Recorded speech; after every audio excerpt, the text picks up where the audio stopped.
မင်္ဂလာပါဒီကနေ့တသမရန်ယူရဗီတာ chapter 9 capacitance အခန်းကို lesson 1သင်ခန်းစာ1အနေနဲ့ပထမဦးဆုံးသင်ခန်းစာကိုစတင်သင်ကြားသွားမှာဖြစ်ပါတယ်ဒီပထမဦးဆုံး lesson 1မှာအရင်ဆုံး capacitor ပြီးလို့ရှိရင် capacitance အဲ့ဒါပြီးရင် parallel plate capacitor ပြီးရင် dielectric constant နောက်ထပ် energy of a capacitor ပြီးလို့ရှိရင် electric capacity of a conductor နဲ့သူတို့နဲ့သက်ဆိုင်တဲ့ test book မှာပါတဲ့ example နဲ့ exercise များကိုတွက်ပြသွားမှာဖြစ်ပါတယ်အခုဒီမှာပထမဦးဆုံး capacitor ဆိုတာသင်ရိုးကပြောတာလေးကိုစကြည့်ပါမယ်အဲ့တော့ capacitor ဆိုတာကတော့ဗမာလိုလျှပ်သူလို့ခေါ်ကြပါတယ်အဲ့တော့သူ့ရဲ့ဗမာလိုအပြည့်စုံကတကယ်တမ်းကတော့လျှပ်စစ်စွမ်းအင်ကိုသိုးလောင်နိုင်သောပစ္စည်းအရာကိုအတူကောက်လျှပ်သူလို့ခေါ်လိုက်တာဖြစ်ပါတယ်အဲ့တော့ဒီမှာ capacitor လျှပ်စစ်စွမ်းအင်ကိုသိုးလောင်နိုင်တဲ့ပစ္စည်းဖြစ်တဲ့အတွက်ကြောင့်သူ့ကို test ကအခုလိုပဲ define လုပ်ထားပါတယ် A capacitor is an electrical device that stores electrical energy in the form of an electric field capacitor ဆိုဒီမှာလျှပ်စစ်ပစ္စည်းတစ်မျိုးဖြစ်ပါတယ်၎င်းသည် that store electrical energy သူက electrical energy ကို store သိုးလောင်ထားတာဖြစ်ပါတယ်ဘယ်ပုံစံနဲ့သိုးလောင်တာလဲဆိုရင် in the form of an electric field အတွင်းနဲ့လျှပ်စစ်စွမ်းအင်ကိုသိုးလောင်ထားတဲ့လျှပ်စစ်ပစ္စည်းကို capacitor လို့ခေါ်တာဖြစ်ပါတယ်ဒီနေရာမှာ store ဆိုတဲ့စကားလုံးလေးကိုဂရုစိုက်ရအောင်ဖြစ်ပါတယ် store ဆိုတာသိမ်းထားတာမဟုတ်ပါဘူးသိုးလောင်ထားတာဖြစ်ပါတယ်ဂိုဒေါင်လိုပဲဖြစ်ပါတယ်ပစ္စည်းတွေကိုဂိုဒေါင်ထဲမှာထည့်ပြီးတော့ store လုပ်ထားတယ်လိုတဲ့အခါမှာထုတ်သုံးမှာဖြစ်ပါတယ်ဒါကြောင့်ဒီ capacitor တွေမှာသူတို့က electrical energy တွေကိုသိုးလောင်သိမ်းဆည်းထားပြီးတော့လိုအပ်တဲ့အချိန်မှာဒီ electrical energy ကိုပြန်ပြီးတော့ထုတ်ယူသုံးစွဲနိုင်တဲ့ပစ္စည်းတွေဖြစ်ပါတယ်အဲ့တော့ဒီ capacitor တွေဟာအမျိုးမျိုးရှိပါတယ်ဒါလျှပ်စစ်နဲ့သက်ဆိုင်တဲ့ circuit တွေနောက်ပြီးလို့ရှိရင် electronic circuit တွေသူတို့မှာ capacitor အမျိုးပေါင်းများစွာသုံးပါတယ်ဒီမှာဘူဇုတအနေနဲ့ capacitor လေးတွေရဲ့ပုံကိုပြထားပါတယ်ဒီမှာ Tantalum capacitor ရှိသလို aluminum capacitor ပြီးလို့ရှိရင် thin film capacitor ပြီးရင် ceramic capacitor တွေအဲ့ဒါပြီးရင် tremor လို့ခေါ်တဲ့ variable capacitor အမျိုးမျိုးသုံးကြပါတယ်အဲ့တော့ဒီ capacitor အမျိုးမျိုးရှိတဲ့အထက်ကမှအခုဒသမရန်ကျောင်းသားတွေကိုအခြေခံပညာမှာအခြေခံအနေနဲ့အယိုးရှင်းဆုံးအလွယ်ကူဆုံး capacitor တစ်ခုကိုပဲသင်သွားမှာဖြစ်ပါတယ်အဲ့ဒီ capacitor ကတော့ parallel plate capacitor သို့မဟုတ် simplest capacitor ပဲဖြစ်ပါတယ်အဲ့တော့ဒီ parallel plate တွေကလည်းပဲ electrical energy ကို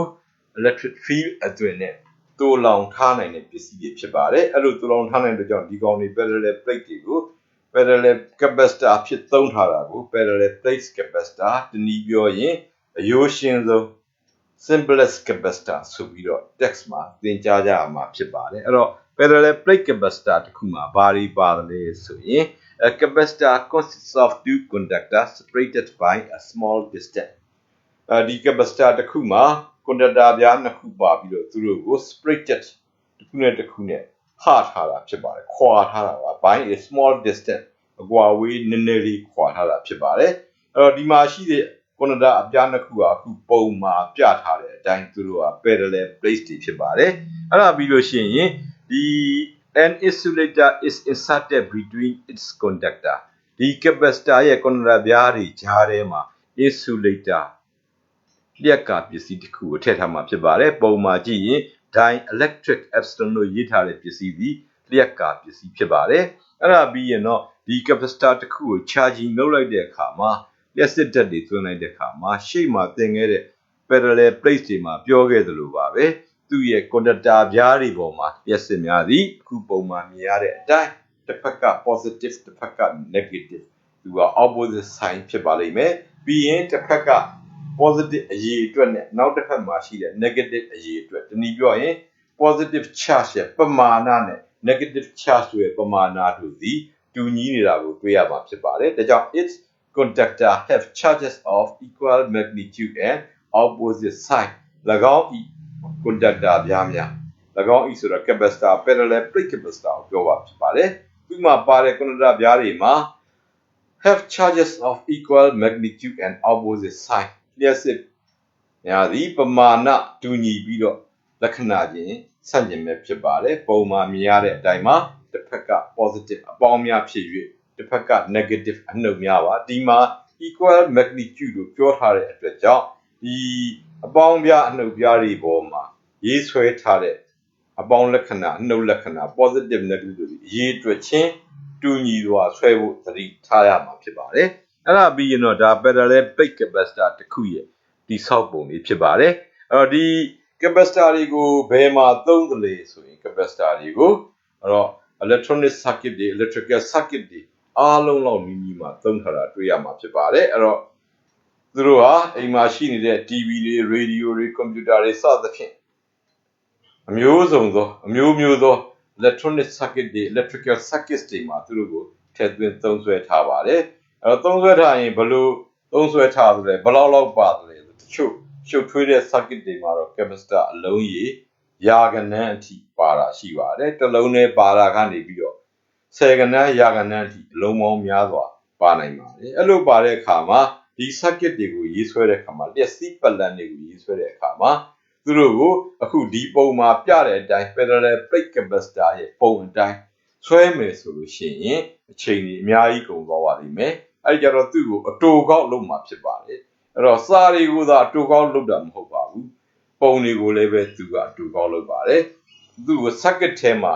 အတူကောက်ဆွဲဖို့အတွက် circuit symbol ပတ်လန်းသင်္ကေတဆိုပြီးကိုးစားပြုဖော်ပြမှာဖြစ်ပါတယ်ဒီ parallel plate capacitor လေးတစ်ခုရဲ့ပတ်လန်းသင်္ကေတသည်ဒီ parallel plate capacitor မှာပါဝင်တဲ့ဂုဏ်သတ္တိတွေအတိုင်းမှာသူကအပြားလေးနှစ်ပြားဖြစ်ရမှာဖြစ်ပါတယ်သူတို့ဒီပြိုင်နေပါလိမ့်မယ်သူတို့က separated by a small distance နည်းနည်းလေးခွာထားမှာဖြစ်ပါတယ်တပြားအပြားတစ်ဖက်ကအပေါင်းပါ၍နောက်အပြားတစ်ဖက်ကအနှုတ်ပါရမှာဖြစ်ပါတယ်အခုမြင်တဲ့ပုံတိုင်းမှာဒီအချောင်းနှစ်ချောင်းကအပြားနှစ်ပြား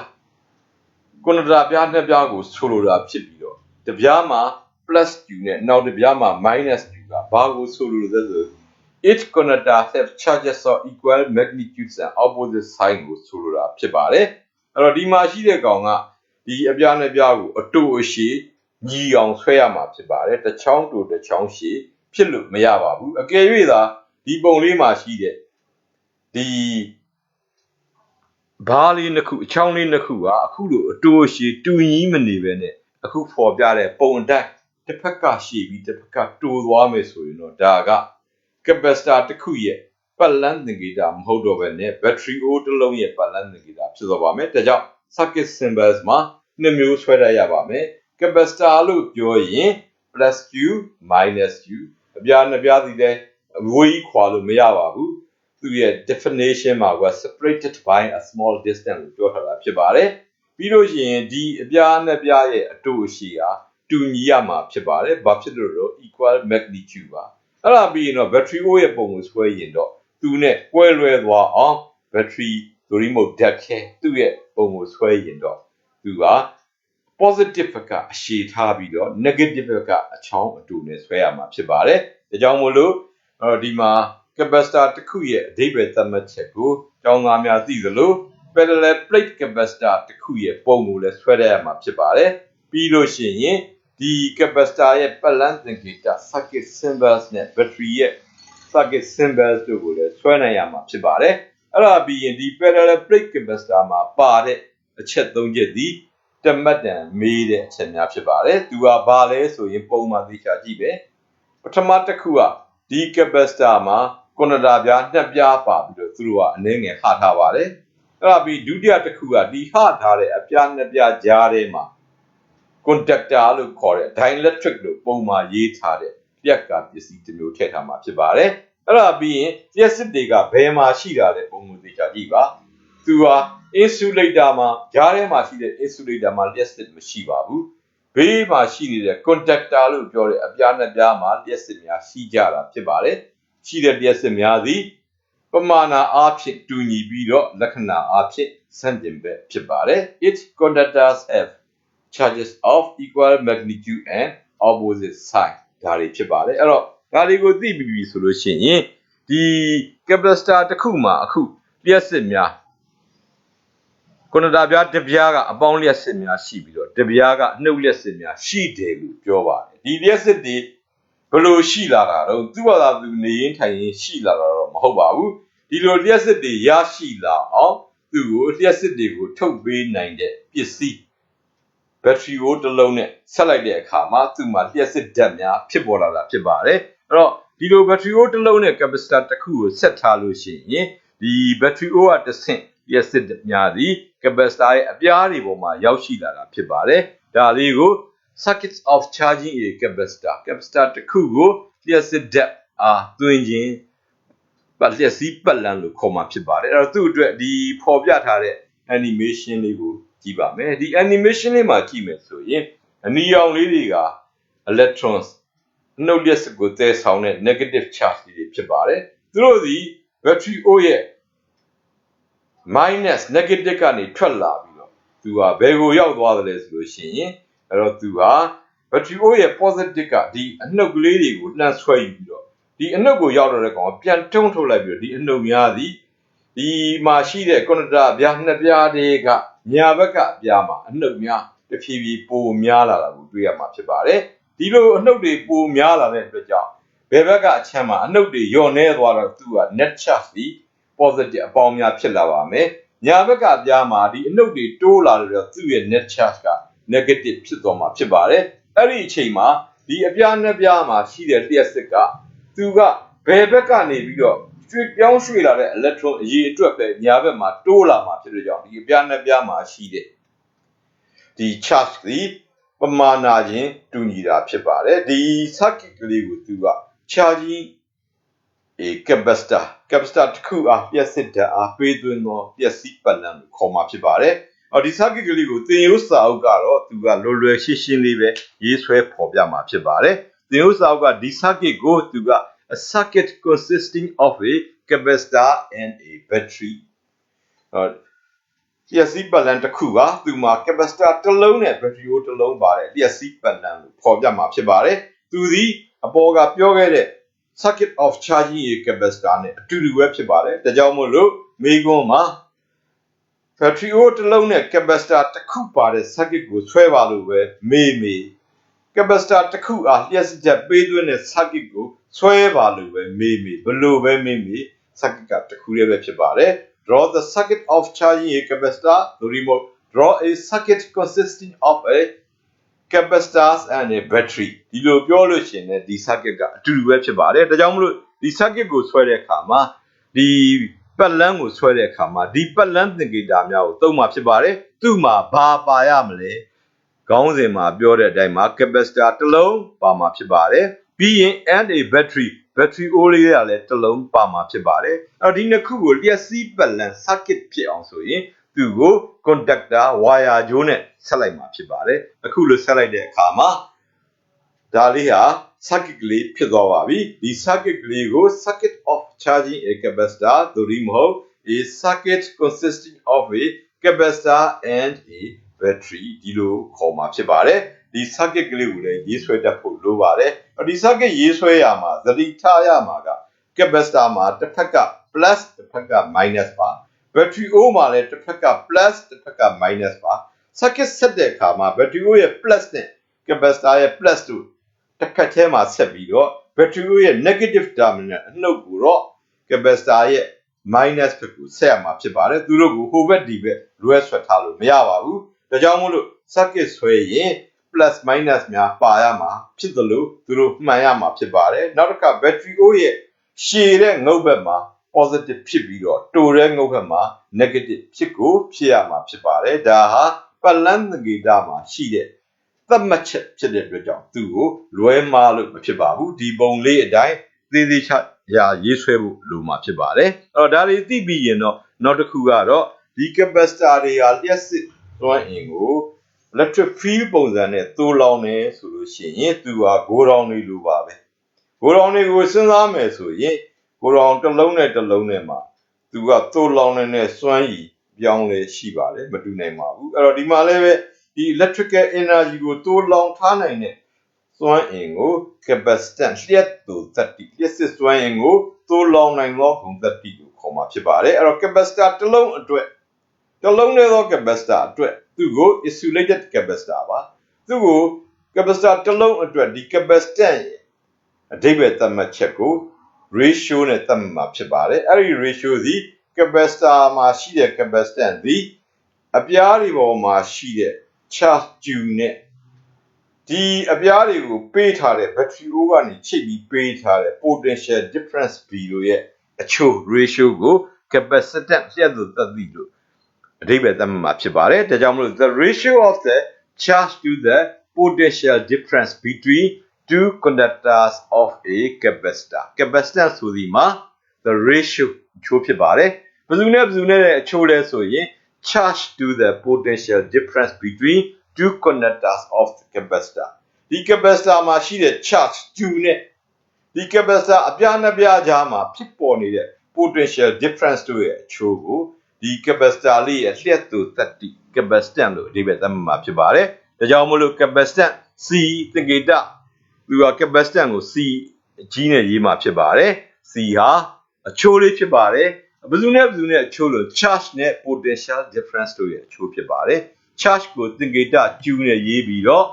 potential difference ကို B နဲ့ရေးတဲ့အတွက် C is equal to Q by B ဆိုတဲ့ပုံစံနည်းလေးရရှိလာမှာဖြစ်ပါတယ်။ဒီပုံစံနည်းဟာဘယ်ကလာတာလဲဆိုရင် capacitor ရဲ့အဓိပ္ပာယ်သတ်မှတ်ချက်ကလာတဲ့ definition ကပေးတဲ့ပုံစံနည်းဖြစ်ပါတယ်။သူဒီ definition စာသားကြီးကိုအတူကောက်သင်္ကေတ C တွေ Q တွေ B တွေနဲ့ပြောင်းလဲရေးလိုက်တာဖြစ်ပါတယ်။အဲ့တော့ဒီကနေပြီးတော့ capacitor လေးတစ်ခုရဲ့ပုံစံနည်းကိုသိတဲ့အခါမှာဒီထဲမှာပါတဲ့ C ဆိုတာ capacitance of a capacitor ဖြစ်ပါတယ်သူ့ရဲ့ unit ဒီ charge Q ကို potential difference B နဲ့စားထားတဲ့အချိုးဖြစ်တဲ့ကြောင့် C ရဲ့ unit ဒီ coulomb per volt ဖြစ်ပါတယ် Q ရဲ့ unit က charge ရဲ့ unit က coulomb ပါ potential difference ရဲ့ unit က volt ပါဒါကြောင့်သူက coulomb per volt ဖြစ်ပါတယ်အဲ့ဒီ coulomb per volt ကိုမှဒီလျှက်စစ်နဲ့ပတ်သက်ပြီးတော့တွေးရှိချက်တွေအများကြီးပေါ်ထုတ်နိုင်ခဲ့တယ်သိပ္ပံပညာရှင် Michael Faraday ကိုဂုဏ်ပြုပြီးတော့ Farad အတူကောက်အနေနဲ့ခေါ်ပါမယ်ဒါကြောင့်1 coulomb per volt သည်1 Farad နဲ့ညီပါတယ်သင်္ကေတအားဖြင့် Farad ကို F အကြီးနဲ့ရေးသွားမှာဖြစ်ပါတယ်အဲ့ဒါပြီးရင်ဒီမှာရှိတဲ့ Q ကတော့ charge ပါသူ့ရဲ့ unit ကတော့အားလုံးသိပြီးသားဖြစ်တဲ့ coulomb ပဲဖြစ်ပါတယ် B ကတော့ potential difference between two conductors အပြားနှစ်ပြားကြားမှာဖြစ်ပေါ်နေတဲ့ potential ခြားနားခြင်းမှာသူ့ရဲ့ unit ကတော့အားလုံးသိပြီးသားဖြစ်တဲ့ volt ပဲဖြစ်ပါလိမ့်မယ်အဲ့ဒါပြီးရင်ဒီမှာပါတဲ့1 farad ရဲ့ unit ရဲ့ capacitor unit ရဲ့အဓိပ္ပာယ်သတ်မှတ်ချက်ပါအဲ့တော့1 farad ကိုဘယ်လိုအဓိပ္ပာယ်သတ်မှတ်သလဲသူကပုံစံနည်းမှာပါတဲ့အတိုင်းပဲတနည်းပြောရင် capacitor ရဲ့ definition အတိုင်းပဲသတ်မှတ်မှာဖြစ်ပါတယ်အဲ့တော့ရှေ့မှာ C ညီမျှခြင်း Q by B ဆိုတာလေးကိုကြည့်မယ်ဆိုရင် C ဟာ capacitor မှာcapacitor 1 farad ဖြစ်မယ်ဆိုရင်အပေါ်မှာရှိတဲ့ charge Q ဟာ1 coulomb အောက်က1 volt ဖြစ်မယ်ဆိုရင်တော့ဒါက capacitor ဒီ1 farad ဖြစ်ပါလိမ့်မယ်အဲ့လိုမဟုတ်ဘဲနဲ့အပေါ်က2 coulomb အောက်က1 volt ဆိုရင်2 farad ဖြစ်မှာဖြစ်ပါတယ်အပေါ်က2 coulomb အောက်ကလည်း2 volt ဆိုရင်တော့ဒါ1 farad ပဲဖြစ်မှာပါဒါကြောင့်သူ့ကို unit ကိုပြောတာဖြစ်တဲ့ကြောင့်သူ့ကိုအဲ့တော့ capacitor တွေရဲ့ potential difference ဒီ1 volt ဖြစ်နေတဲ့အချိန်မှာသူ့မှာရှိတဲ့ charge ဒီ1 coulomb ဖြစ်မယ်ဆိုရင်အဲ့ဒီ capacitance ဒီ1 farad လို့အဓိပ္ပာယ်သတ်မှတ်မှာဖြစ်ပါတယ်ဒါကြောင့်1 farad ဆိုဒီမှာ if the charge of a capacitor is 1 coulomb အကယ်၍ capacitor တစ်ခုတွင်ရှိသောလျှက်စစ်သည်1 coulomb ဖြစ်မယ်ဘယ်အချိန်မှာလဲ when the potential difference between two conductor is 1 volt conductor ပြားနှစ်ခုကြားမှာဖြစ်ပေါ်နေတဲ့ potential difference က1 volt ဖြစ်တဲ့အချိန်မှာထို capacitor မှာရှိနေတဲ့လျှက်စစ်သည်1 coulomb ဖြစ်မယ်ဆိုရင် the capacitance is 1 farad capacitance ပြတ်လို့တတိရဲ့တန်ဖိုးသည်1 farad လို့ပြောတာဖြစ်ပါတယ်ဒါ1 farad ရဲ့အဓိပ္ပာယ်သတ်မှတ်ချက်ပဲဖြစ်ပါတယ်အဲ့တော့ရှေ့မှာရှိတဲ့ capacitor ရဲ့ definition capacitor ရဲ့ formula ဒါတွေကိုသိသိချာချာနားလည်မယ်ဆိုရင်1 farad ဆိုတာမခက်ပါဘူး1 farad ဆိုဒီမှာ if the charge of a capacitor is 1 coulomb when the potential difference between two conductor is 1 volt the capacitor is 1 farad ပုံစံနည်းတိုင်းနဲ့ရေးထားတာဖြစ်ပါတယ်အော်ဒါလေးသိပြီဆိုရင်ဒီ farad ဆိုတာက capacitor ရဲ့ unit ပါသို့တော်လည်းပဲဒီ capacitor တွေကအမျိုးမျိုးရှိသလိုသူ့အရွယ်အစားအမျိုးမျိုးရှိပါတယ်အဲ့တော့ခုနောက်ပိုင်းမှာလျှက်စစ်ပစ္စည်းတွေကအလွန်သေးငယ်လာသလိုပဲ ဒီလျှက်စစ်ပစ္စည်းတွေမှာပါဝင်တဲ့ circuit component တစ်ခုဖြစ်တဲ့ capacitor များကလည်းရွယ်စားများသည်သေး၍လာပါတယ်အဲ့ဒါကြောင့်မို့သူက electrical energy ကိုထုတ်နှုတ်သုံးယူတာလည်းနည်းလာပါတယ် electrical energy ကိုထုတ်နှုတ်သုံးယူတာနည်းတဲ့ကြောင့်ဒီ capacitance လေးကသေးသေးလေးတွေဖြစ်လာပါတယ်အဲ့ကြတော့သူကအခု1 farad ဆိုတဲ့ unit သည်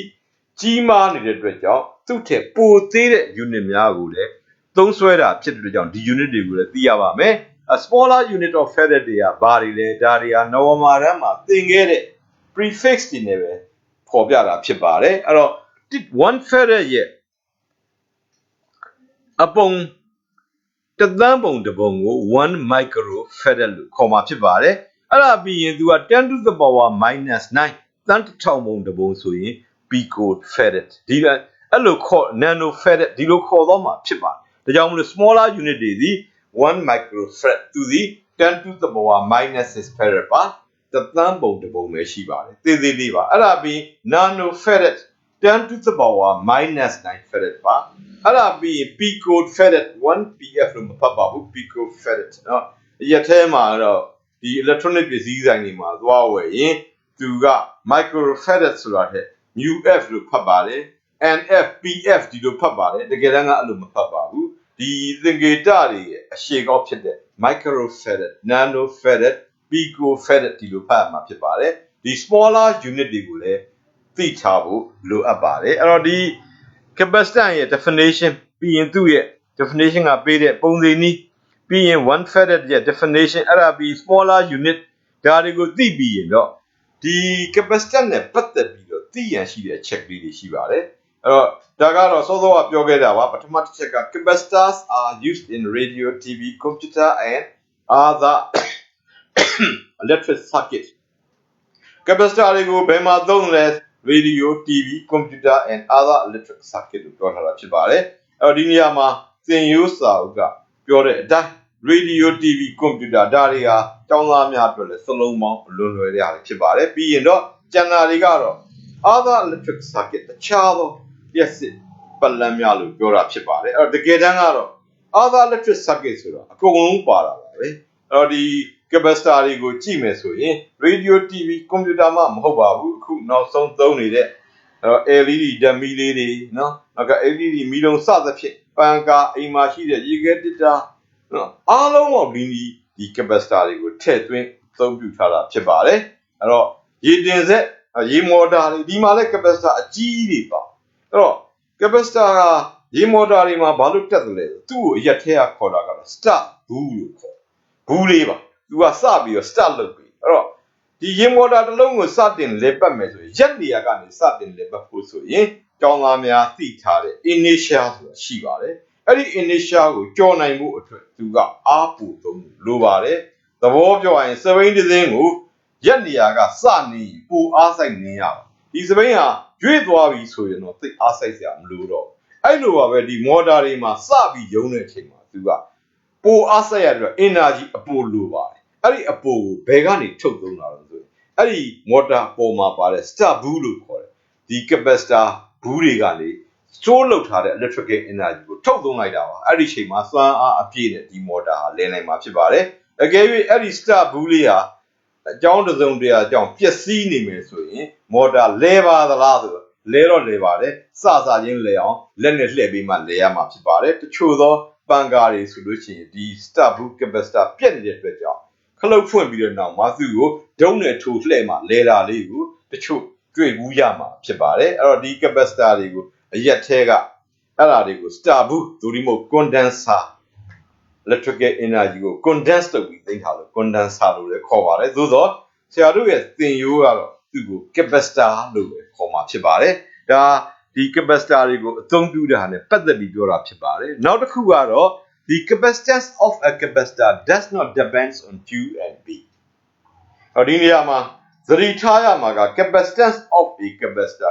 တစ်လုံးတည်းအတွက်ပြောတာဖြစ်ပါတယ်capacitor တစ်ခုရဲ့ capacitance က Q နဲ့ B ပေါ်မှာမူမတည်ဘူးလို့ပြောတာဖြစ်ပါတယ်အပေါ်ကပုံစံနည်းကိုတစ်ချက်လောက်ပြန်ကြည့်ပေးပါပုံစံနည်းကစီညီမျှချင်း Q ပိုင်း B ပါသာမန်အဖြစ်ကြည့်မယ်ဆိုရင် C ဟာ Q တိုးရင်တိုးလာပြီးတော့ B တိုးရင်တော့ညော့သွားမယ်လို့ထင်ရပါအဲ့တော့ဒါ သင်္ချာအမြင်မှာသို့တော့ဒီသင်္ချာအမြင်ကပြည့်စုံသလားဆိုမပြည့်စုံပါဘူးစီဟာကျူနဲ့ကျူတိုးရင်တိုးပြီးတော့ဘီတိုးရင်ယော့သွားဖို့ဆိုရင်ဒီကျူနဲ့ဘီနဲ့နှစ်ခုဟာသင်္ချာသဘောအရ independent variables လို့ပြောတယ်မိခိုရင်းမရှိတာနှစ်ခုဖြစ်ရပါမယ်အကယ်၍သာကျူနဲ့ဘီနဲ့က dependent variables ကျူနဲ့ဘီနဲ့တစ်ခုပေါ်တစ်ခုမူတည်ပြီးပြောင်းနေခဲ့မယ်ဆိုရင်တော့ခုနယူဆချက်ကမှန်မှာမဟုတ်တော့ပါဘူးအခုဒီမှာလည်းပဲဘာဖြစ်လို့ဒီ formula ကစီညီများချင်းကျူပိုင်းဖြစ်ရသားနဲ့စီသည်ကျူနဲ့ဘီပေါ်မှာမူမတည်ဘူးလို့ပြောတာလဲလို့ဆိုရင်ကျူနဲ့ဘီနဲ့ဟာတစ်ခုနဲ့တစ်ခုနဲ့မှီခိုပြီးတော့ပြောင်းလဲနေတဲ့ parameter တွေဖြစ်နေလို့ဖြစ်ပါတယ်အဲ့တော့ဘာဖြစ်လို့လဲဆိုရင်ကျူကဘီနဲ့ဓာတ်ရိုက်ချိုးတူပါတယ်အဲ့ဒါလေးကိုရှေ့မှာသင်ခဲ့တဲ့ chapter မှာ electric potential မှာ B is equal to Kq by R B နဲ့ Q နဲ့ဓာတ်ရိုက်ချိုးတူတယ်ဆိုတဲ့ formula လေးကိုပြန်စဉ်းစားပါပြန်ပြောရမယ် B is equal to Kq by R ပါအဲ့ဒါဆို B နဲ့ Q နဲ့ဓာတ်ရိုက်ချိုးတူအဲ့ဒါဆို B တိုးလာရင် Q ကဒီတိုင်းမနေဘူး Q ကလိုက်တိုးမှာ B ကယော့ရင်လည်းပဲ Q ကလိုက်ရောအဲ့ဒါဆို Q နဲ့ B နဲ့ကတစ်ခုနဲ့တစ်ခုနဲ့ပြီးခိုပြီးပြောင်းလဲနေအဲ့လိုပြောင်းတဲ့အခါမှာအကယ်၍ B က2ဖို့ကနေ1ဖို့ဖြစ်တယ်ဆိုရင် capacitance ကလည်းလိုက်ရော့မှာပဲဖြစ်တယ်အဲ့ဒီကြတော့ C တန်ဖို့ကငကိုအတိုင်းပဲဖြစ်နေလိမ့်မယ်ဒါကြောင့်မို့လို့ capacitance of a capacitor does not depend on Q and B because Q is directly proportional to B ဒါမှတ်လို့လွယ်အောင်သင်္ကေတနဲ့ရေးတာပါစာသားနဲ့အပြည့်ရေးမယ်ဆိုရင်တော့သင်္ကေတများသိပြီးသားပါပဲ The capacitance of a capacitor does not depend on charge and the potential difference because charge is directly proportional to the potential difference between two conductors အပေါ်မှာ C တွေ Q တွေကိုသင်္ကေတပြောပြီးသားဖြစ်ပါတယ်အဲ့ဒီအတိုင်းစာသားနဲ့အပြည့်ရေးရင်လည်းရပါတယ်သို့သောမှတ်ရမှာလွယ်ကူအောင်သင်္ကေတနဲ့ရေးထားတာဖြစ်ပါတယ်အဲ့ဒါဆိုလို့ရှိရင်ဒါဒုတိယမှတ်ရမယ့်အချက်တစ်ချက်ကိုသိပါပြီအဲ့ဒါဆိုရင် capacitor တွေဟာဘယ်တော့မှဒီ capacitance တန်ဖိုးကိုပြောင်းလို့မရတော့ဘူးလားမဟုတ်ပါဘူးပြောင်းလို့ရပါတယ်အဲ့တော့ capacitor တွေကိုပြောင်းလို့ရတဲ့ capacitance တန်ဖိုးပြောင်းလို့ရတဲ့ capacitor တွေရှိပါတယ်သူ့ကိုအရက်ထဲကတော့ trimmer လို့ခေါ်တဲ့ variable capacitor တွေဖြစ်ပါတယ်အဲ့တော့သူတို့ကြလို့ရှိရင် capacitor သည်မူရင်း capacitor မဟုတ်ဘဲနဲ့ပြောင်းသွားအဲ့တော့သူ့မှာရှိတဲ့ formula မှာပါတဲ့ parameter ဖြစ်တဲ့ကျူတွေပြီးပြောင်းသွားတော့ C ကမပြောင်းဘူးသို့တော့အဲ့ဒီ capacitor ရဲ့ geometry လို့ခေါ်တဲ့အတိုင်းအတာတွေပြောင်းသွားရင်တော့သူကပြောင်းသွားမှာဖြစ်တယ်အဲ့တော့ဘယ်ပေါ်မှာမူတည်သလဲ it depends on it's a capacitance ကိုပြောတာပါ capacitance of a capacitor ကိုပြောတာပါ depends on the size ထို capacitor ရဲ့အရွယ်အစားပေါ်မှာမူတည်တယ်ပြီးရင် shape of the capacitor ရဲ့ပုံပန်းသဏ္ဍာန်ပေါ်မှာမူတည်တယ် and the nature of the insulator between the two conductors conductor အပြားနှစ်ပြားကြားမှာရှိတဲ့ insulator လျှက်ကပစ္စည်းရဲ့သဘာဝပေါ်မှာမူတည်တယ်လို့ပြောတာဖြစ်ပါတယ်အကယ်၍သာ capacitor တစ်ခုက size ပြောင်းရင် capacitance တန်ဖိုးပြောင်းပါလိမ့်မယ်အဲ့လို size ပြောင်းသွားတာနဲ့မူလ capacitor မဟုတ်တော့ပါဘူး capacitor ပြောင်းသွားပါပြီ another capacitor ဖြစ်သွားအဲ့လိုပဲ shape ပြောင်းရင်လည်းပြောင်းပါလေအဲ့လိုပဲဒီအပြားနှစ်ပြားကြားမှာရှိတဲ့ insulator ကိုမျိုးမတူတဲ့တခြားတစ်စုံတရာတစ်မျိုးကိုထည့်လိုက်ရင်လည်းပဲ capacitance ကပြောင်းမှာဖြစ်ပါတယ်ဒါကြောင့်မလို့သူဒီအဲ့တော့ capacitance of a capacitor ဒီ Q နဲ့ B နဲ့နှစ်ခုပေါ်မှာ parameter ပေါ်မှာမူမတည်တော့လဲသူ့ရဲ့ geometry ဖြစ်တဲ့ size တို့ shape တို့နောက်တစ်ခါ insulator အမျိုးအစားတို့ဒီပေါ်မှာမူတည်တယ်လို့ပြောတာဖြစ်ပါတယ်အဲ့တော့ဒါလေးတွေကလည်းမိကုံးဟောင်းမှာကြည့်မကြာခဏမေးလို့ရှိတဲ့အချက်ကလေးတွေဖြစ်ပါတယ်အဲ့တော့ပြန်ပြီးပြောပါမယ် The capacitance of a capacitor does not depend on Q and B capacitor တစ်ခုရဲ့ capacitance ဒီ charge နဲ့ potential difference တို့ပေါ်မှာမူတည်ပါဘူး because Q is directly proportional to B အဘယ်ကြောင့်ဆိုတော့ charge ဒီ potential difference နဲ့ဓာတ်ရိုက်ချိုးတူနေလို့ဖြစ်ပါတယ်အဲ့ဒါလေးကိုရှစ်သင်္ကန်းစာမှာသင်ခဲ့တဲ့ B is equal to Kq by R ဆိုတဲ့ formula ကသိနိုင်ပါတယ်နောက်တစ်ခုက it depends on the size shape of the capacitors and nature of the insulator between the two conductors ဒီ capacitor ရဲ့ capacitance ဒီ depends on the size shape of the capacitor ရဲ့အရွယ်အစားပုံသဏ္ဍာန်ပြီးလို့ရှိရင်အပြားနှစ်ပြားကြားမှာထည့်သွင်းထားသော insulator အမျိုးအစားပေါ်မှာမူတည်တယ်လို့ဆိုလိုတာဖြစ်ပါတယ်အခုဒါတွေပြီးရင်တော့နောက်တစ်ခုကတော့ parallel plate capacitor တစ်ခုအတွက်သူ့မှာရှိတဲ့ size တွေ insulator တွေဒါတွေပြောင်းသွားရင် capacitance တန်ဖိုးဘယ်လိုပြောင်းသွားတယ်ဆိုတာလေးကို ပြန်ကြည့်မှာဖြစ်ပါတယ်အခုဒီမှာကြည့်မယ်ဆိုရင်ဒါက parallel plate capacitor လေးတစ်ခုပါသူ့မှာအပြားနှစ်ခုရှိပါတယ်အပြားနှစ်ခုကြားမှာရှိတဲ့အကွာအဝေးသည် distance d လို့ထားမှာဖြစ်ပါတယ်ကြားထဲမှာကတော့ dielectric လို့ခေါ်တဲ့ insulator ကိုထည့်သွင်းထားမှာဖြစ်ပါတယ်သူ့ကို charging လုပ်လိုက်တဲ့အခါမှာသူ့မှာတစ်ပြားက positive တွေရလာပြီးတော့နောက်တစ်ပြားက negative charge တွေရှိလာမှာပါရှိလာတဲ့ charge များသည်ရှေ့မှာပြောခဲ့သလိုပါပဲပမာဏချင်းတူညီနေရပါလိမ့်မယ်ဒီ parallel plate တစ်ခုအတွက် for a parallel plate capacitor the electric field intensity between plates ဒီအပြားနှစ်ခုကြားထဲမှာဖြစ်ပေါ်နေတဲ့ electric field intensity ကိုပြောမှာဖြစ်ပါတယ်ဒါလေးဟာရှေ့သင်ခန်းစာ chapter 8တုန်းက parallel plate အတွက် electric field intensity ရဲ့ formula ကိုပြောခဲ့ပူပါတယ်သူက B is equal to ED ဖြစ်ပါတယ် B is equal to ED ဖြစ်တဲ့အတွက်ကြောင့် potential difference B E is equal to က B by D ဒီ formula လေးကိုမှတ်မိကြပါလိမ့်မယ်ဒါ parallel plate ရဲ့ formula ဖြစ်ပါတယ်အဲ့ဒါပြီးရင်နောက်တစ်ခုသိရမှာကဒီမှာအသစ်ကလေးက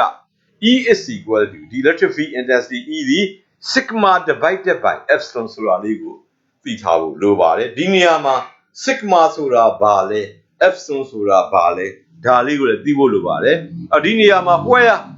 sigma ဆိုတာ the magnitude of charge per unit area of the plate အပြားတစ် unit area ပေါ်မှာရှိနေတဲ့လျှက်စစ်ရဲ့ပမာဏကိုပြောတာဖြစ်ပါတယ်ဒီမှာအပြားတစ်ပြားပေါ်မှာရှိတဲ့လျှက်စစ်က Q ဆိုရင်ဒီမှာအပြားရဲ့ area က A ဖြစ်ခဲ့မယ်ဆိုရင် sigma သည် magnitude of charge per unit area of the plate ဖြစ်တဲ့ကြောင့်သူသည် Q by A ပဲဖြစ်ပါလိမ့်မယ်သူကို surface charge density လို့လည်းခေါ်ပါတယ်ဒီမျက်နှာပြင်ပေါ်မှာရှိတဲ့လျှက်စစ်ရဲ့သိပ်ပြီးရင်းမှာသူက area A နဲ့စထားတာပါအကယ်၍သာQ များများရှိမယ်ဆိုရင် density များပြီးတော့ Q နည်းရင်เนาะ density နည်းမှာဖြစ်ပါတယ်ဒါကြောင့်မလို့ sigma ကို Q by A နဲ့ပြောတာဖြစ်ပါတယ်အဲ့ဒါပြီးရင်နောက်တစ်ခုသိရမှာကနော်ဒါကြောင့်မလို့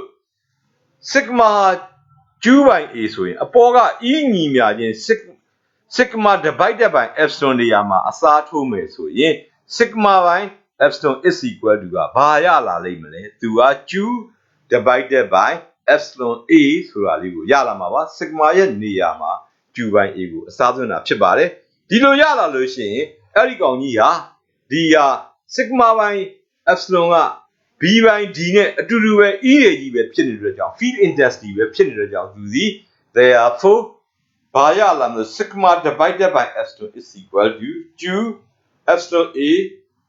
Q divided by epsilon A is equal to B by D ဆိုတဲ့ဟာလေးကိုရလာမှာဖြစ်ပါတယ်သူ့ကိုရလာတဲ့အခါမှာဒီကနေတစ်ဆင့် Q by B ကိုတွက်မယ်ဆိုရင် Q by B is equal to သူ့ကိုရွှေ့လိုက်ပါမယ်ရွှေ့ရင်ဘာရမလဲ Q by B ဟာ epsilon A divided by D ဆိုတာလေးကိုရရှိလာမှာဖြစ်ပါတယ်သို့တော်လည်းပဲ capacitor တစ်ခုရဲ့ capacitance definition မှာပြောခဲ့တဲ့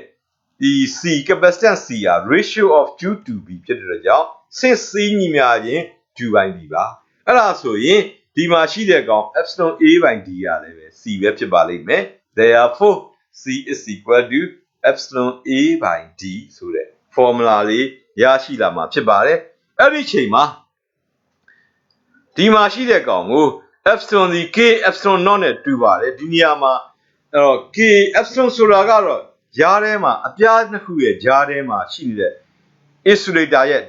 dielectric ပါသူဟာအဲ့ဒါပြီးရင်တော့ epsilon not ကတော့လေဟာနယ်အတွက်ဖြစ်ပါတယ် K ကတော့ဒီ dielectric constant ဖြစ်ပါတယ်ဒါကြောင့်မလို့ epsilon ဒီ K epsilon not နဲ့တူပါလိမ့်မယ်သူ့ကိုအစားထိုးရင် C is equal to K epsilon not A by D ဆိုတဲ့ပုံသင်နည်းလေးကိုရရှိလာမှာဖြစ်ပါတယ်အဲ့တော့ဒီပုံသင်နည်းမှာကြည့်မယ်ဆိုရင်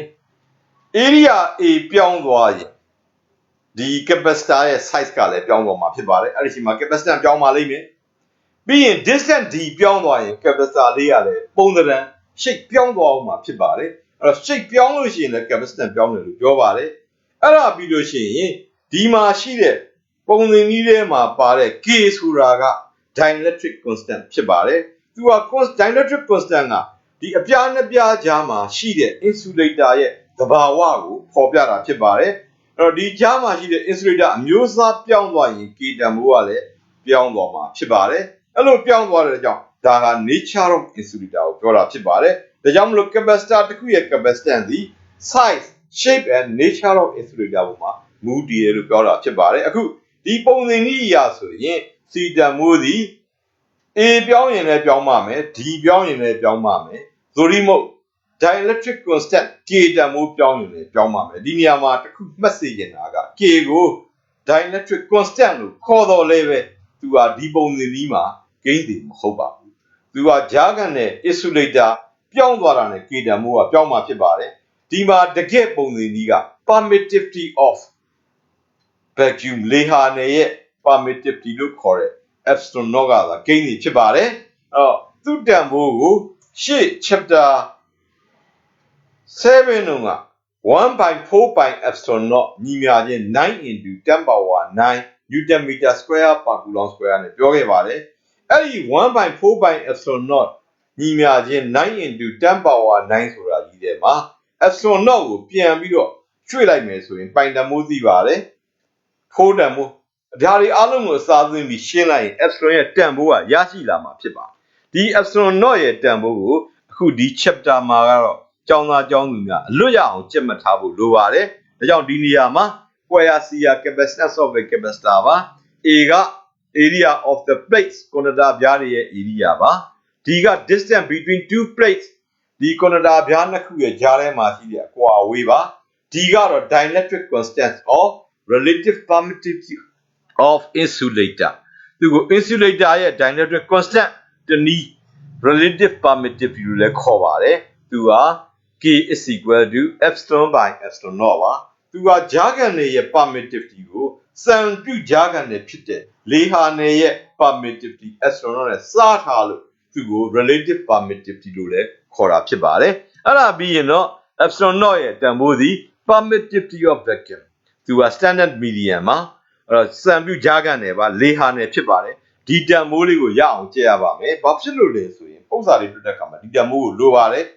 ပုံစံတချို့မှာဒီ epsilon naught ရဲ့တန်ဖိုးကိုထည့်သွင်းပေးထားတော့လေတချို့ပုံစံတွေမှာဒီတန်ဖိုးကိုထည့်သွင်းပေးခြင်းမရှိပါဘူးဒါကြောင့်မို့လို့ပုံစံများကိုတွက်နိုင်မှုအတွက်ဒီ epsilon naught သည် 8.85 into 10 to the power minus 12 unit ကတော့ chapter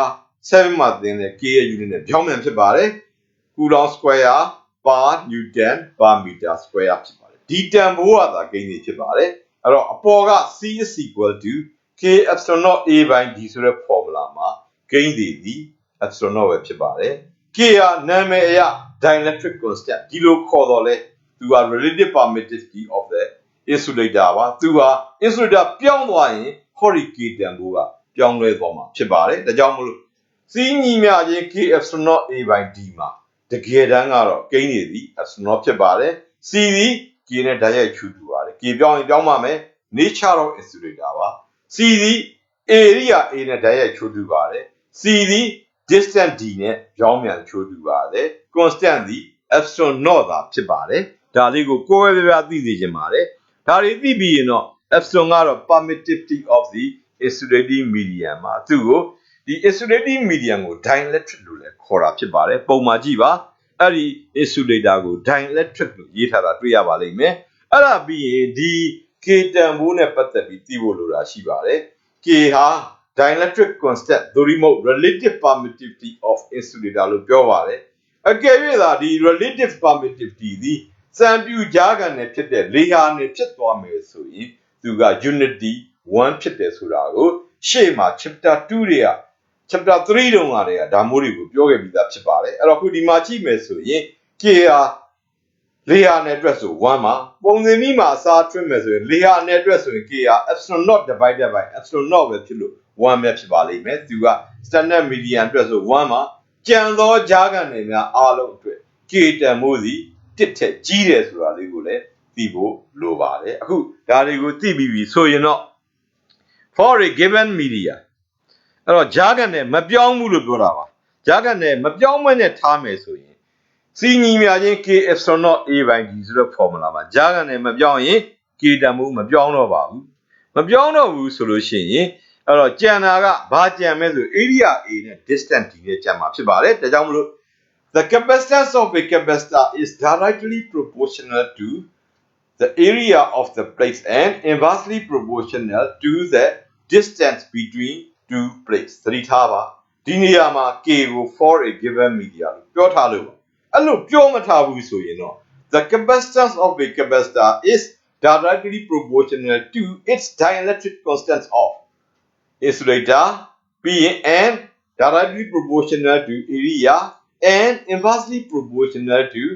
the distance between them သုံးခုဖြေရမှာဖြစ်ပါတယ်သို့တော့ဒီသင်ရိုးမှာပါတာက for a given media လို့ပါထားတဲ့အတွက်ကြောင့်သူ့ကိုမပြောင်းလဲတဲ့ k တန်မှုကိုဖယ်လိုက်တဲ့အခါမှာ c သည် a နဲ့ d တို့နဲ့ချိုးတူတာကိုပြောတာပါ a နဲ့တိုက်ရိုက်ချိုးတူ၍ d နဲ့ပြောင်းမြန်ချိုးတူတယ်လို့ပြောတာဖြစ်ပါတယ်ပြန်ဖတ်ပြပါမယ် for a given media the capacitance of a capacitor is directly proportional to the area of the plates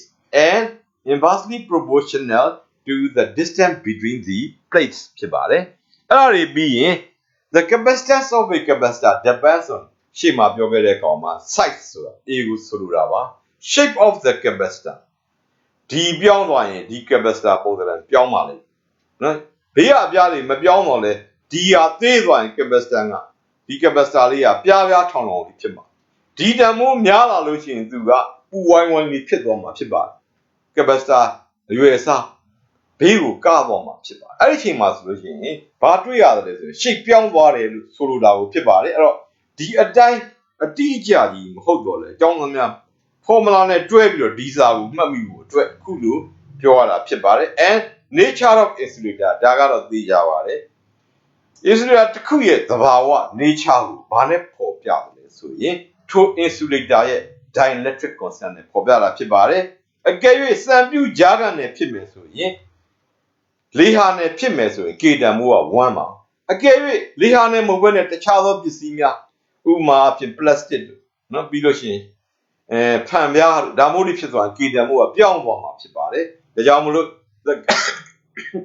capacitance of a capacitor depends on size A shape of the capacitor D and value and nature of the insulator K ဒီလိုလေးမှတ်စေချင်တာပါဒီလိုမှတ်လိုက်လို့ရှိရင်အပေါ်က C is equal to K epsilon naught A by D ဆိုတဲ့ပုံစံကြီးနဲ့တစ်ခါတည်းတွဲပြီးသားဖြစ်သွားလို့ပြန်ရေးပေးတာဖြစ်ပါတယ်အဲ့တော့ဒါလေးပြီးပြီဆိုရင်တော့နောက်တစ်ခုကနော်အဲ့ဒီအစ်စ်တိုးလာတဲ့ dielectric constant သူ့ကို define လုပ်တာလေးသဘောပါမယ်သူ့ကို define လုပ်ဖို့အတွက်အရင်ဆုံး capacitor with an insulating material between its two conductor capacitor တစ်ခုပါသူ့မှာ conductor အပြားနှစ်ခုကြားမှာ insulating material ရှိပါတယ်အခုဒီပုံလေးကိုကြည့်ပါမယ်ဒီ capacitor လေးမှာဒီအပြားနှစ်ပြားကြားမှာ dielectric လို့ပြောတဲ့ insulator ပါပါတယ်အဲ့ဒါပြီးနောက်တစ်ပုံကိုကြည့်ပါမယ်နောက်တစ်ပုံကဒီပုံအတွက်ဆိုရင်သူကရှေ့မှာပြောခဲ့တဲ့ formula အတိုင်းမှာ C ညီမျှခြင်း K epsilon naught A by D သူ့ရဲ့ capacitance တန်ဖိုးကိုဒီပုံစံကြီးနဲ့ပေါ်ပြလို့ရပါတယ်နောက်ထပ်ဒီ capacitor ပါပဲအတူတူပါပဲဒါပေမဲ့သူ့မှာအပြားနှစ်ပြားကြားမှာ insulator လို့ပြောတဲ့ dielectric မပါတော့ပါဘူးအပြားနှစ်ပြားကြားမှာဘာရှိလဲဘာမှမရှိလို့လေဟာနေပါဒါကြောင့်မလို့ capacitor with the vacuum between its two conductor ဒီပုံကိုစဉ်းစားမှာဖြစ်ပါတယ်အခုဒီမှာတော့အပြားနှစ်ပြားကြားမှာလေဟာနေဖြစ်နေပါလိမ့်သူ့အတွက်ဆိုလို့ရှိရင်ဒီအခုလေဟာနေကြားခံနေဖြစ်နေတဲ့ capacitor အတွက်ဆိုလို့ရှိရင်သူ့ရဲ့ C တန်ဖိုးကိုရေးပါမယ်အဲ့တော့ဒီမှာလေဟာနေအတွက်ဆိုရင်သူ့မှာရှိတဲ့ permittivity ကရှေ့မှာပြောခဲ့သလို epsilon naught ပါအစံကြားခံတဲ့အတွက်ဒီ0လေးတွေတက်ရေးတဲ့အတွက်သူ့ရဲ့ capacitance ကို C naught လို့ရေးပါမယ် C naught is equal to အဲ့တော့အဲ့ဒီအချိန်မှာ K တန်ဖိုးဟာ dielectric constant ကလေဟာနေအတွက်ဆိုရင်1ပါလို့ရှေ့မှာပြောပြီးသားပါဒါကြောင့် K နေရာမှာ1ထည့်ပါမယ်ဒါကြောင့်အခုဒီအပြားနှစ်ပြားကြားမှာလေဟာနေဖြစ်နေတဲ့ capacitance တန်ဖိုးစီစောစောကပြောခဲ့တဲ့ capacitor နဲ့မတူတော့ပါဘူးပြောင်းသွားပါပြီဘာပြောင်းလဲကြည့်ပါမယ်ဒီပုံမှာ distance လည်းမပြောင်းပါဘူး area A လည်းမပြောင်းပါဘူးဒီ capacitor ပါပဲသို့တော့ကြားခံတွေက insulating material ကနေပြီးတော့လေဟာနေကိုပြောင်းသွားပါပြီ nature of insulator ပြောင်းသွားအဲ့လိုပြောင်းသွားတဲ့အခါမှာ DC နှစ်ခုကတူမှာမဟုတ်တော့ဒါကြောင့်မလို့ရှေ့အကောင်ကို insulator ရှိတဲ့ကောင်ကို C နဲ့ရေးပြီးတော့လေဟာနေအတွက်အကောင်ကိုတော့ C naughtနဲ့ရေးတာဖြစ်ပါတယ်အဲ့တော့သူ့အတွက်လေဟာနေရဲ့ permittivity epsilon naught ဖြစ်တော်လဲပဲ dielectric constant က1ဖြစ်လို့သူ့ကိုအစားထိုးတဲ့အခါမှာ C is equal to epsilon naught A by D ဆိုတာကိုရလာမှာဖြစ်ပါတယ်အဲ့ဒါဆိုရင်ဒီပုံနည်းရတဲ့နှစ်ခုကိုပြန်ပြီးတော့စားကြည့်မယ်ဆိုရင် C ကို C naught နဲ့စားလိုက်ပါမယ်စားလိုက်ရင်ဘာတွေကြေသွားမလဲ epsilon naught တွေ A တွေ D တွေကအကုန်လုံးနှစ်ခုလုံးအတွက်အတူတူပဲဖြစ်ပါတယ်သူတို့ကြေသွားတဲ့အခါမှာ K ပဲကျန်လာမှာဖြစ်ပါတယ်သူကိုစားလိုက်ရင်ဒီမှာရှိတဲ့ epsilon naught ချင်းကြေပါမယ်ပြီးရင် A ပိုင်း D တွေကလည်းကြေသွားမှာဖြစ်ပါတယ်နောက်ဆုံးမှာဘာကျန်ဆို K ဆိုတာရမှာဖြစ်ပါတယ်ဒါကြောင့်မလို့ဒီ dielectric constant ကိုပြောတော့မယ်ဆိုရင်အခုရရှိတဲ့ပုံစံနည်းလေးအတိုင်းသူ့ကိုစာသားပြောင်းရည်တဲ့အခါမှာ dielectric constant ရဲ့ definition ကိုရလာမှာဖြစ်ပါတယ်အဲ့ဒီ definition ကိုသင်ရိုးစာအုပ်ကသုံးထားပါတယ်အဲ့တော့သူ့ကို dielectric constant ကိုဒီမှာမြင်ရတဲ့အတိုင်းရေးပါလိမ့်မယ်မြင်မယ်ဆိုတော့ဘယ်လိုရေးမှာလဲသူက C ကို C naught နဲ့စားတဲ့အချိုးလေးပဲဖြစ်ပါတယ် the ratio of C to C naught ဖြစ်ပါတယ်အဲ့ဒါဆို C ဆိုတာဘာလဲပုံကိုကြည့်ပါ C ဆိုတာ capacitance of a capacitor ပါသူ့မှာ with an insulating material between its two conductor ၎င်းဤ conductor နှစ်ခုကြားထဲမှာ insulating material insulator ရှိသော capacitor ရဲ့ capacitance C naught ကဘာလဲ C naught ကလည်း capacitance ပါပဲသို့တော့အဲ့ဒါကဘယ်လို capacitor လဲထို capacitor ပါပဲ with a vacuum between its two conductor ကိုပြောတာဖြစ်ပါတယ်ဒီနှစ်ခုရဲ့အချိုးလေး ratio လေးကိုမှ K ဆိုတာဘယ်သူရဲ့ dielectric constant လဲဒီမှာထည့်ထားတဲ့ insulating material ရဲ့ dielectric constant ဖြစ်ပါတယ်ဒါကြောင့်မလို့ဒီကနေပြီးတော့ဘယ်လိုအဓိပ္ပာယ်သတ်မှတ်လိုက်လဲဆို dielectric constant ဆိုဒီမှာအချိုးလေးဖြစ်ပါတယ် the ratio of C ကဘာလဲ C က capacitance of a capacitor with an insulating material between its two conductors ဖြစ်ပါတယ်အဲ့တိုင်းပြန်ရေးပါတယ်အဲ့ဒါပြီးတော့မှအောက်ကကောင်လေး C naught ကိုရေးပါမယ်ဒါကြောင့် 2 C naught ဆိုတာဘာလဲပုံကိုကြည့်ပါ capacitance of capacitor ပါပဲထို capacitor ပါပဲသို့တော်လည်းသူ့မှာကြားခံတွေကမရှိတော့ပါဘူး insulator မဟုတ်တော့ပါဘူးစံပြုကြားခံတွေဖြစ်တဲ့လေဟာနယ်ဖြစ်သွားပြီဒါကြောင့်မလို့ to the capacitance of that capacitor with a vacuum between its two conductor အဲ့ဒါလေးကိုမှဘာလို့ခေါ်မှာလဲ is called K ဆိုတာ is called dielectric constant သူကို define လုပ်တာဖြစ်ပါတယ် is called the dielectric constant of that insulating material ဟုတ်ပါပြီအဲ့ဒါဆိုလို့ရှိရင်ဒီ K ဆိုတာကအပေါ်က C ကို C naught နဲ့စားတာဖြစ်ပါအဲ့ဒါဆိုလို့ရှိရင်ဟောဒီ K လေးမှာ unit ရှိသလားကြည့်ပါမယ် C ဆိုတာလဲ capacitance C naught ဆိုတာလဲ capacitance ပါဒါကြောင့် K ဒီ ratio of the same quantities တူညီတဲ့ယူပဗိဒမတ္တနှစ်ခုရဲ့အချိုးဖြစ်ပါတယ်ဒါကြောင့်ဒီကနေပြီးတော့ကျောင်းသားများဟာ K မှာ no unit မရှိဘူးဆိုတာသိရမှာဖြစ်ပါတယ်နောက်တစ်ခုကပြန်ကြည့်ပါမယ် K တန်ဖိုးဟာ400နဲ့အတွက်1ကျန်တာတွေအားလုံးက1ထက်ကြီးတယ်ဆိုလို့ရှိရင် K တန်ဖိုး1ထက်ကြီးဖို့ဆိုရင် C နဲ့ C naught နဲ့ဘယ်သူကပိုများရမှာလဲ1ထက်ကြီးဖို့ဆိုရင်အပေါ်မှာရှိတဲ့ C ကများရမှာဖြစ်ပါတယ်ဒါကြောင့်မလို့ capacitor တစ်ခုရဲ့ capacitance တန်ဖိုးတိုးလာခြင်းနဲ့ဆိုရင်ဘာလုပ်ရမလဲသူ့ထဲကို dielectric constant ပိုကြီးတဲ့ insulator ကိုပြောင်းထည့်ပေးလိုက်ရင်ရနိုင်တယ်ဆိုတာကိုဒီကတခါတည်းနဲ့စဉ်းစားခဲ့လို့ရပါတယ်အဲ့တော့အခုတကြောင်မို့လို့ဒီမှာသူ့ရဲ့ပုံစံနည်းသည် K is equal to C by C naught ပါဒီနေရာမှာ K မှာ no unit ပါအဲ့တော့ဒါတွေသိပြီးရင်တော့နောက်တစ်ခုက energy of a capacitor တစ်ခုရဲ့ energy ကိုပြောတာဖြစ်ပါတယ် capacitor တွေမှာ energy ရှိပါသလားရှိပါတယ် definition အရပြောတာက capacitor ဆိုတာလျှပ်စစ်ပစ္စည်း electrical device သူဘာလုပ်သလဲ that store ဘာကို store လုပ်တာလဲ electrical energy ဘယ်ပုံစံနဲ့လဲ in the form of an electric field ပြောပြီးသားသူ့မှာ store လုပ်ထားတဲ့ energy ရှိပါတယ်ဒါကြောင့်ဒီ store လုပ်ထားတဲ့ energy လေးကိုပေါ်ပြဖို့အတွက် capacitor တစ်ခုက store လုပ်ထားတဲ့ energy ကိုပေါ်ပြပါမယ်အခုဒီမှာ capacitor တစ်ခုကိုဆွဲကြည့်ပါမယ်ဒါစောစောကဆွဲခဲ့တဲ့ parallel plate capacitor သို့ဒီမို့ simplest capacitor ပါဒီမှာ potential difference of capacitor before charging အခုဒီပုံလေးကိုကြည့်ပါအပြားတွေပေါ်မှာ no charge ဘာလျှပ်စစ်မှမရှိပါဘူးသူက before charging အားမသွင်းရသေးပါဘူး battery နဲ့မဆက်ရသေးပါဘူးဒါကြောင့်သူ့မှာဘာလျှပ်စစ်မှမရှိလို့သူက B is equal to 0ဖြစ်ပါ Okay ဒီ capacitor လေးကိုရှေ့မှာသင်ခဲ့သလို battery ကိုတစ်လုံးနဲ့ဆက်လိုက်လို့သူ့ကို charging လုပ်လိုက်ပြီဆိုတော့တပြိုင်နက်တည်းသူ့မှာအပြားတွေပေါ်မှာလျှက်စစ်ဓာတ်များရောက်ရှိလာမှာဖြစ်ပါတယ်ဘယ်လိုရောက်မှာလဲတစ်ဖက်က positive တစ်ဖက်က negative opposite in sign ပြီးရင် equal magnitude ပမာဏတူတယ်အခုပုံတိုင်းဆိုရင်ဒီအပြားနှစ်ပြားမှာလျှက်စစ်တွေရှိနေပါပြီတစ်ဖက်ကအပေါင်းမှာတစ်ဖက်ကနှုတ်ဒါကြောင့်မို့လို့ဒီအပြားနှစ်ပြားမှာ potential difference B ရှိလာမှာဖြစ်ပါတယ်ဒါကြောင့်ဒီအချိန်မှာဒီ charging လုပ်ပြီးတဲ့အချိန်မှာ potential difference of capacitor after charging သူက0မဟုတ်တော့ပါဘူးသူက B ရှိတယ်လို့ထားမှာဖြစ်ပါတယ်အခုဒီပုံလေးနှစ်ပုံကိုသိချပြန်ကြည့်ပါပထမပုံမှာ battery နဲ့မချိတ်သေးပါ charging အားသွင်းခြင်းမလုပ်သေးပါ no charge ပါ B က0ဒုတိယပုံမှာ battery နဲ့ချိတ်လိုက်ပါပြီ charging လုပ်လိုက်ပါပြီအဲ့ဒီအချိန်မှာ Q တန်ဖိုးရှိလာလို့အပြားနှစ်ပြားက potential မတူတော့ပါဘူး potential difference တန်ဖိုးရှိပါတယ် B လို့ထားပါအဲ့ဒါဆိုရင်ဒီအခြေအနေနှစ်ခုမှာဖြစ်ပေါ်နေတဲ့သူ့ရဲ့ average potential difference နော် of capacitor before and after it is charged အားမသွင်းခင်နဲ့အားသွင်းပြီးတဲ့အချိန်မှာရှိနေတဲ့ average potential difference ဖြားများကိုတွက်ချင်တယ်ဆိုရင် condition က before and after နှစ်ခုပါဒီ potential difference နှစ်ခုကိုပေါင်းပြီးတော့နှစ်ခုနှစ်နဲ့စားရင်သူ့ရဲ့ average potential difference B bar ကိုရမှာဖြစ်ပါတယ်ဒီမှာ B ကိုအပေါ်ကဘားလေးတက်ရေးပါမယ် B bar သည်ဖြန်းမြတန်ဖိုးပါ average potential difference ပါဒါကြောင့်မလို့ B bar is equal to ကငကိုရှိတဲ့ကောင် before charging က0ပါ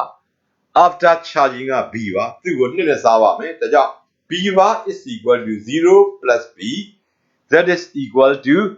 half B ဒါကိုရမှာဖြစ်ပါတယ်ဒါလေးကိုရပြီဆိုလို့ရှိရင်အဲ့တော့ဒီမှာ capacitor ထဲမှာရှိတဲ့ energy ကိုသိချင်တယ်ဆိုရင် energy ဆိုတာ work done နဲ့တူတူပဲလို့ပြောပါတယ်အဲ့တော့ potential difference နဲ့ work done W လို့ဘယ်လိုဆက်တယ်လဲဒါလေးကိုပြန်ကြည့်ရင် the work done for transferring the charge Q between two conductors ဒီ conductor နှစ်ခုကြားမှာလျှက်စစ်တွေကို transfer လုပ်ဖို့အတွက်လိုအပ်တဲ့အလုပ် W is equal to Q B bar ဖြစ်ပါတယ်ဒီမှာဘာလေးကြံခဲ့တာပါအဲ့တော့ဒီမှာ average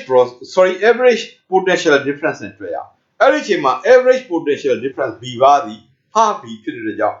W is equal to သူက QB ကိုရရှိလာမှာဖြစ်ပါတယ်အခုဒီမှာသူကကြံနေတာလေးက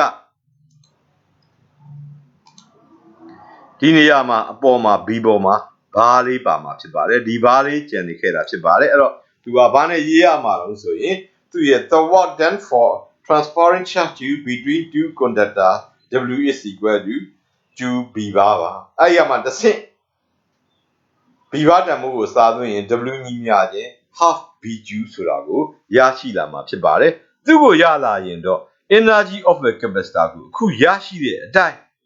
definition ရေးမှာဖြစ်ပါတယ်ဒါကြောင့်မလို့ energy of a capacitor stores electrical energy in the form of an electric field definition မှာပါတာကိုပြန်ရေးတာဖြစ်ပါတယ်အဲ့တော့ that energy or work done of a capacitor can be expressed as W ညီမျှခြင်း half BQ ပါ where W က electrical energy B က potential difference and Q ကတော့ charge on each conductor လို့ဖြစ်ပါတယ်ဒါကြောင့်မို့လို့ဒီကနေပြီးတော့definition ကနေပေးတဲ့ပုံစံနည်းအရာနော် W ညီမျှခြင်း half QB ပါအဲ့ဒီကောင်ကို C is equal to Q by B ကိုသုံးမြန်တယ်ဆိုလို့ရှိရင်အဲ့တော့ဒီပုံစံနည်းထဲမှာ W ညီမျှခြင်း half BQ ရဲ့နေရာမှာ C is equal to Q by B ကိုသုံးမယ်ဆိုရင်သူက Q ညီမျှခြင်း CB ဖြစ်သွားပါလိမ့်မယ်အဲ့ Q နေရာမှာ CB ထည့်လိုက်တာနဲ့ W ညီမျှခြင်း half CB square ဆိုတာရပါမယ်ထိုနည်းတူပဲအဲ့တော့ Q နေရာမှာမထည့်ဘဲနဲ့ B နေရာမှာသွားထည့်မယ်ဆိုရင် B ညီမျှခြင်း Q by C ကိုအစားထိုးရင် W ညီမျှခြင်း half Q square by C ကိုရမှာဖြစ်ပါတယ်ဒါကြောင့်မလို့ energy of a capacitor ကိုတွက်တဲ့အခါမှာပုံစံနည်းက3မျိုးဖြစ်နေတာကိုတွေ့ရပါလိမ့်မယ် W ညီမျှခြင်း half BQ ပြီးလို့ရှိရင် W ညီမျှခြင်း half CB square ပြီးလို့ရှိရင် W ညီမျှခြင်း half Q square by C အဲ့တော့ဒီ formula 3ခုကိုကြက်ကြမှာလားဒါကိုစဉ်းစားဖို့လိုပါတယ်အဲ့တော့ definition ကမထူးလေကြက်ရdefinition ကြက်ရင် W ညီမျှခြင်း half BQ ဆိုတာကြီးက QB ဆိုတာကြီးကရပြီးသားဖြစ်အဲ့ဒါရပြီးလို့ရှိရင်ရှေ့မှာကြောင်းသားများမဖြစ်မနေသိရမယ်စီညီများချင်းကျူပိုင်ပြီး formula နဲ့အစားထိုးတွက်တက်အောင်နှစ်ခေါက်သုံးခေါက်လောက်လေ့ကျင့်လိုက်ရင်နောက်ထပ် formula နှစ်ခုကျက်စရာမလိုတော့ပါဘူးပုံစံတွေထဲမှာမေးလာရင်လည်းပဲဒီ formula စီညီများချင်းကျူပိုင်ပြီးကိုအစားသွင်းပြီးတော့ပြောင်းတွက်မယ်ဆိုရင်ရမှာဖြစ်ပါတယ်အကယ်၍များကြက်ခဲ့လျင်ဘာဖြစ်သလဲကြက်ခဲ့ရင်ကြက်ရတာပင်မမှာလိမ့်ပြီးလို့ရှိရင်ကြက်ထတာမသေးကြလို့မှားသွားရင် formula မှားတာနဲ့တပြိုင်နက်တည်းပုံစံရဲ့တွက်ချက်မှုအားလုံးက0ဖြစ်ပါလိမ့်မယ်ဒါကြောင့်မလို့ဆရာသဘောကျတာကတော့ definition ရဲ့က formula တစ်ခုကိုပဲသုံးပါမယ်ပုံစံတွေမှာလိုအပ်ရင်စီညီများချင်းကျူပိုင်ပြီးကိုသုံးပြီးတော့ပုံစံနည်းကိုပြောင်းလဲပြီးတွက်တဲ့နည်းကိုပို့ပြီးတော့သဘောကျပါတယ်အဲဒါလေးတွေပြီးပြီဆိုရင်တော့နောက်တစ်ခုကတော့ electric capacities of a conductor ဒီ definition လေးလည်းကြက်ထားဖို့လိုပါတယ်သူကလွယ်လွယ်လေးပါသူက capacitance definition နဲ့တူပါတယ်သို့တော်လည်းသူကဘယ်ကောင်အတွက်ဆို1 volt အတွက်ပြောတာဖြစ်ပါတယ်ဒါကြောင့်မလို့ electric capacities of a conductor the amount of charge given to a conductor to a charge its potential by 1 unit is called the electric capacity of a capacitor လို့ပြောတာပါ amount of charge လျှပ်စစ်ပမာဏပါသူကဘာလို့ဖို့အတွက်ဆိုရင် given to a conductor to change its potential difference by 1 unit b တန်ဖိုး unit ပြောင်းဖို့အတွက်ပေးရတဲ့ capacitor တစ်ခုကိုပေးလိုက်ရတဲ့ amount of charge ကိုသူ့ကိုဘာလို့ခေါ်တာလဲ electric capacity of a capacitor လို့ခေါ်တာပါဒါကြောင့်သူ့ရဲ့ unit ဒီကူလောင်းပါဘိုးနဲ့ပေါ်ပြမှာဖြစ်ပါတယ်သူ့ကိုတော့ farad နဲ့ပေါ်ပြလို့မရှိပါဘူးသူက amount of charge ကျူပါ1 volt အတွက်လို့1 volt အတွက်လို့ပြောတဲ့ကြောင့်ကူလောင်းပါဘိုးနဲ့ပေါ်ပြထားတာတွေကိုတွေ့ရမှာဖြစ်ပါတယ်အဲ့တော့ဒီ definition လေးကိုလည်းကြည့်ထားဖို့လိုပါတယ်ဒါတွေပြီးပြီဆိုရင်တော့ဒီအပိုင်းနဲ့သက်ဆိုင်တဲ့ example တချို့နဲ့ exercise တချို့ကိုတွက်သွားမှာဖြစ်ပါတယ်အဲ့တော့ဒီ exercise တွေ example တွေတွက်မယ်ဆိုရင်သိထားမယ့်အချက်ကလေးတွေကိုပြန်စုပေးပါမယ် needs to know သိရန်လိုသောအချက်များပထမဦးဆုံးကတော့ capacitance ရဲ့ definition ကပေးတဲ့ formula C များချင်းကျူပိုင်းပြီးပါဒီနေရာမှာ C ဆိုတာ capacitance of a capacitor unit က farad ပါသူ့ရဲ့ equivalent unit ဒီ coulomb ပါဖို့ဖြစ်ပါတယ်ကျူကတော့ charge ပါ unit က coulomb ဖြစ်ပါလိမ့်မယ် B က potential difference between two conductors ပါ unit က volt ဖြစ်ပါတယ်အဲ့ဒါပြီးရင်သူ့ရဲ့ post သေးတဲ့ smaller unit တွေသိဖို့လိုပါတယ်1 microfarad ဆိုတာ 10 to the power minus 6 farad ပါ1 nanofarad က 10 to the power minus 9 farad ပါ1 picofarad ကတော့ 10 to the power minus 12 farad တို့ဖြစ်ပါတယ်အဲ့ဒါပြီးရင်နောက်တစ်ခုကတော့ဒီ parallel plate capacitor တစ်ခုရဲ့ပုံစံနည်းပါသူကတော့ C တန်ဖိုးကိုပြောင်းလဲပေးနိုင်တဲ့ပုံစံနည်းဖြစ်ပါတယ်သူက C is equal to K epsilon naught A by D ပါဒီနေရာမှာ C ကတော့ capacitance of a capacitor unit farad နဲ့ပြရပါပဲ epsilon naught က permittivity of vacuum သူ့ရဲ့တန်ဖိုးကိုအလွတ်ရအောင်ချက်ထားပါ 8.85 into 10 to the power minus 12 coulomb square per newton per meter square ဖြစ်ပါတယ်အဲ့ဒါပြီး A ကတော့ area of the plate to remove conductors ပါ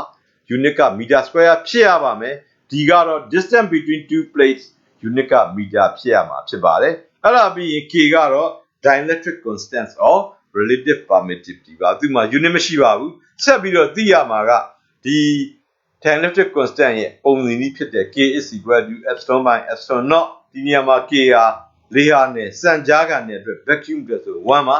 ကျန်တဲ့ကြားခံတဲ့အားလုံးအတွက် K က1ထက်ကြီးပါတယ်အဲ့ဒါပြီး dielectric constant ရဲ့ပုံစံနည်းဖြစ်တဲ့ C by C naught ပါအဲ့တော့ဒီနောက်ပြီးလို့ရှိရင် energy of a capacitor ပုံစံနည်းဖြစ်တဲ့ W ညီမျှခြင်း half BQ ပါသူ့ကို C ညီမျှခြင်း Q by B အပေါ်ဆုံးကပထမဦးဆုံးပုံစံနဲ့တွဲပြီး formula နဲ့တွဲပြီးသုံးမယ်ဆိုရင်အဲ့တော့သူ့ကိုတွဲသုံးလိုက်ရင် W ညီမျှခြင်း half CB square ဆိုတဲ့ formula ကျက်စရာမလိုပါဘူးပြီးရင် W ညီမျှခြင်း half Q square by C ဒါတွေကိုမကျက်ဖဲနဲ့တွဲသုံးရပါတယ်ကျက်လို့ကလည်းကျက်ပါသို့တော့မမားအောင်တော့ကျက်ဖို့လိုပါတယ်ဒါတွေသိပြီးရင်တော့တွက်နိုင်တဲ့ပု္ပ္ပာတွေကအခုဒီမှာ exercise number 1 2 3 4 8ဒါတွေကိုတွက်နိုင်ပါတယ်ပြီးရင် example 1ပြီးရင် exercise number 14ဒါတွေကိုတွက်နိုင်မှာဖြစ်ပါတယ်အဲ့တော့ဒီပု္ပ္ပာတွေကိုနောက်တစ်ချိန်ကြာမှတွက်ပြသွားမှာဖြစ်ပါတယ်ဒီကနေ့ဒီလောက်ပါပဲအားလုံးပဲကျမ်းမာချမ်းသာကြပါစေ